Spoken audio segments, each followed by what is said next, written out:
Well, a very good morning, all you lovely people, and welcome to another Daily Dose. Today I want to talk about the gift of adversity. And you're probably thinking, you heartless savage, adversity is not a gift. How could you say something so insensitive? Well, actually, I don't. James, the brother of Jesus, does in James chapter 1, verse 2. He says, "Consider it a pure joy, my brothers and sisters, whenever you face trials of many kinds." And so it seems like suffering, hardship, trials, tribulation, they have this unquantifiable ability to come and shape us for the good, whether as individuals or communities. It has this ability to come and often bring out the best in us. And so let me share a story towards that end. In Nazi Germany, there was a concentration camp called Buchenwald. It was one of the first and one of the biggest camps in Germany. Some 56,000 people were put to death here by a regime that saw the Christian faith as a threat to its ideology. And so one block of cells in the camp was reserved for prisoners who were deemed especially dangerous or notable. Paul Schneider, a Lutheran pastor, was called the preacher of Buchenwald and was placed in the special block because even from his small window in his cell, he loudly proclaimed the gospel of Jesus Christ in defiance of the orders of the Gestapo guards.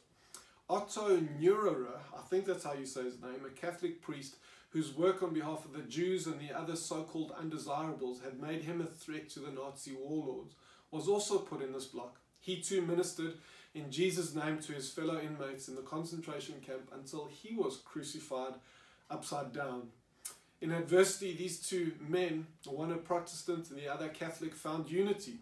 Despite being from two very different, almost competing denominations, adversity stripped away the superficial frills and fluff, so much so that their lives and their messages began to intertwine. Together in the camp, they were united in the simple task of telling people that Jesus saves. Everything else became secondary to this. The most important message the church has became their primary message and the thing that united them in that time.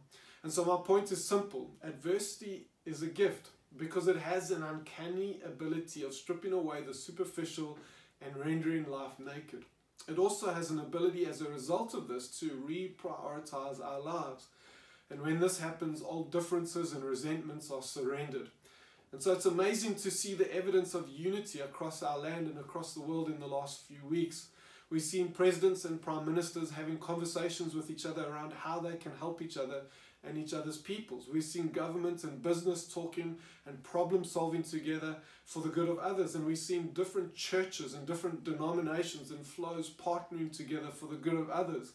And part of that has been the sheer thrill of launching Taste and See, an initiative between some local churches in the basin here to come and see people being fed. And this is what adversity's brought out of us. It's amazing to see. Go check tasteandsee.org.za out for more information. But it's amazing to see these things happen. And so in light of all of this, I want to encourage you to see how you can unite with like-minded people or organizations to help others. Maybe it's with tasteandsee.org.za. But more than that, and on a second level, I want to encourage you to review your own life. If there's any area in your life in which you have lost unity with a parent, a sibling, a child, a friend, a colleague, to make the effort and reach out today and restore the unity you once had. This is, of course, the essence of the gospel. It is, of course, the essence of what those two men in prison preached, that we didn't have unity with God, but God so loved the world. He loved us enough to reach out to us and to send His Son. And if God was willing to forgive you and look past your transgressions against Him, then as a believer, the only thing stopping you from forgiving your brother is a hypocrisy that thinks you have that right. Adversity is a gift because it renders life naked and is the seedbed of second chances. Who can you reach out today? God bless you. Have a wonderful day.